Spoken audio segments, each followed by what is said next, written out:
Greetings viewers, hail and well met. I am here back once again, trying to make a few videos, sort of like an instructional thing, to those who might be curious about this game or new to this game. This is going to be something a little bit more advanced, however. This is for those of you who have completed the Albi Beginner Dungeon, and who are about, I'd say, around level 12 to 15 inside this game. For those of you who are looking for newer opportunities for your dungeoning experience, I would recommend going to Ciar Dungeon. No doubt you've already seen this beforehand. This is the Elders, or this is a Chief's house right there, Chief Duncan.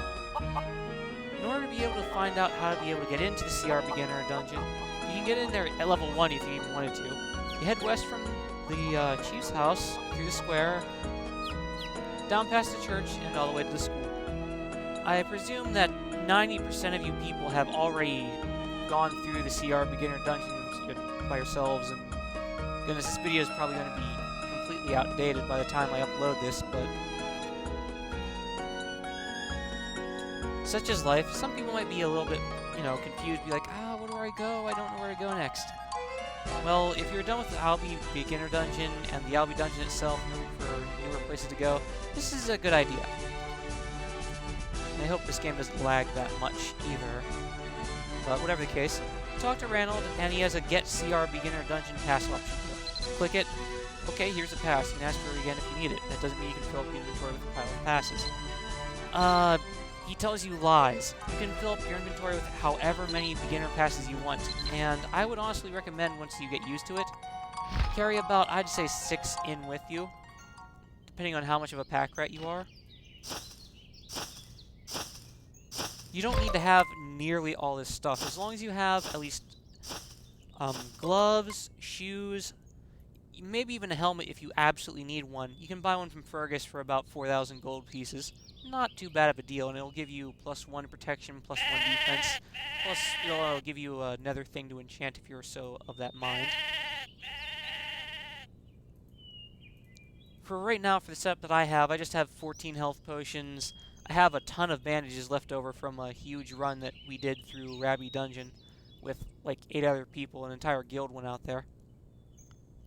I have an axe for myself because I'm of the cooking mentality, so I need firewood to be able to cook on a fire.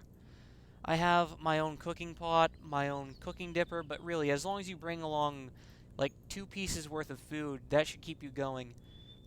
Keep in mind that the goblins will drop apples, and the rats that you kill off will drop cheese, so even if you come in with absolutely nothing food-wise, you should be able to find more than enough food down the dungeon. What's more important is that you bring along at least, I'd say, 10 HP 30 potions. Monsters in there are going to hit pretty hard, and the last thing you want to do is try to attack them with or try to recover by drinking 100 HP 10 potions. Those just aren't going to cut it.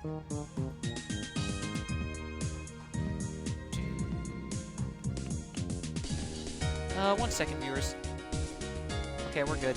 Hope it didn't lag anything up. It shouldn't have. But you might be wondering why I have the fire here. Well, since I'm a cook, I can cook my own food, and it's a lot more inventory sane to just be able to chop up your own firewood whenever you want to be able to cook your own food. All I just have is a bunch of chicken wings, but chicken wings, whenever roasted, they provide a nice health and a good luck boost. And here we have a field of gray foxes with a bunch of dead, naked people inside of it. Why they're dead and naked, I have no idea. For some reason, naked people seem to hang around out there I mean a lot. I don't know why, but every single time I'm out there, because that's normally where a field boss spawns, I'm out there, I'm trying to kill the field boss, and these people have, like, you have to either A, be bots or have the hugest cojones I've ever seen, because there's this gigantic black wolf, and these guys walk up to it with bare hands and just start punching the thing. And naturally the wolf just chews them to pieces over it. And I'm going to go around the wolves right now. I'll make a video about fighting them later on. For now, this is basically about Ciar Beginner Dungeon. A good rule of thumb is if you can handle the brown dire wolves outside of Ciar Dungeon, you should be able to handle the Ciar Beginner Dungeon pretty decently. The only thing that will give you trouble would be Golem itself, excuse me. So yes, in we go. Another reason why you might want to keep campfires with you, which would be, know how to be able to make a campfire and how to be able to carry wood around with you like this.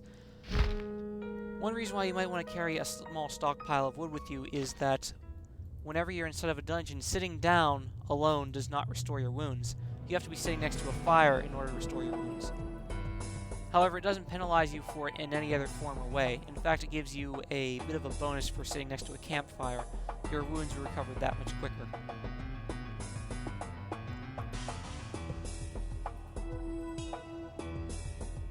Alright, I think I'm going to go through this with pretty much my bare hands, depending on the... Yeah, these are just mimics.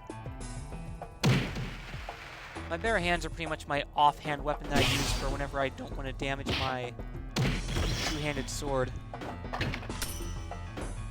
Keep in mind this creates problems of its own self, because first off, I'm pretty lucky with the repairs, and second off, you want proficiency. Proficiency is akin to godliness inside of this game. I could get a bunch of upgrades to this thing right now if I wanted to, but I'm just lazy and I don't feel like spending the gold pieces right yet.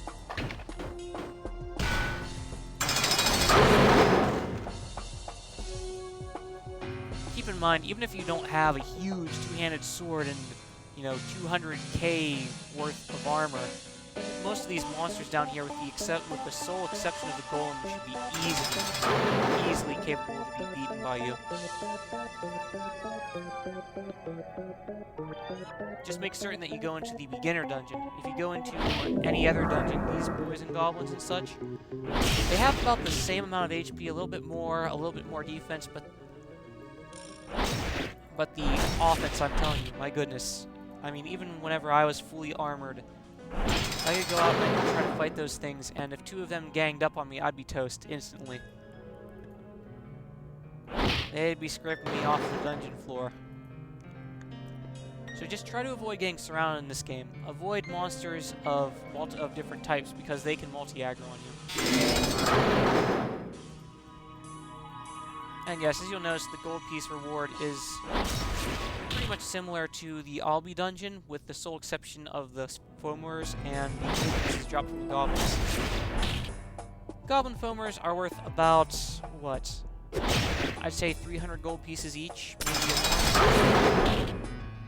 I'm not really quite certain. But they're worth quite a lot, and they drop fairly often. Plus, whenever you have your luck pretty high, you have a strong chance of getting a lucky finish. And as well, it also gives you an opportunity to be able to pick some red herbs if you're of that mind. And I am of that mind, so I'll just show you how it's done. Make certain that you have herbalism. Even if you don't have herbalism, base color herbs, which would be red, green, blue, and yellow, can still be picked by you, but at an even lower chance than you see myself doing with my butterfingers here. Yes, my hand slipped. This is normally a good opportunity if you want to just hang around for a little bit, pick these up, and you can get yourself some free potions this way. Potion making is a very inexpensive skill too, so, you know, if you're of that mind, come down here and you can pick a whole bunch of herbs. And the nice thing about it too is, with just simply going out, gathering one base herb, which would be the green herbs that you see over here. I'm not sure if you can see my mouse or not. You should be able to, though. But you combine one of these herbs with one of these herbs, and even just that act alone can give you an HP plus 50 potion. However, if you go out to any of the local doctors, they'll sell base HP, or they'll sell base potions, not base HP potions, just plain base potions. And you combine those two herbs with the base potion to make yourself an HP plus 100 potion, which is pretty nifty. Alright, that's enough of that out of you, Herb. I don't want all my viewers sitting around just wondering, geez, is he ever going to finish up with those red herbs yet? Right, sword goes back on the back.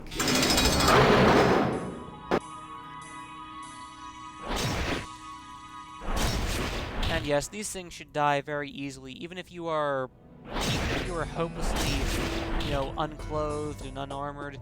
Even with just your bare fist, you should still be able to beat these things easily.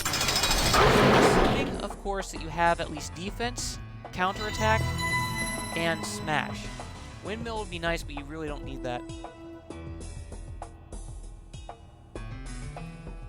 As long as you have those 3 basic skills, you know, you should be okay in this dungeon.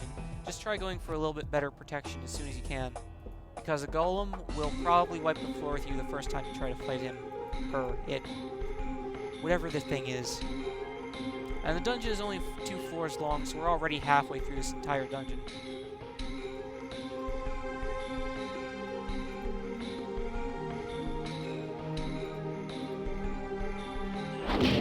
Excuse me, folks. A little tired still.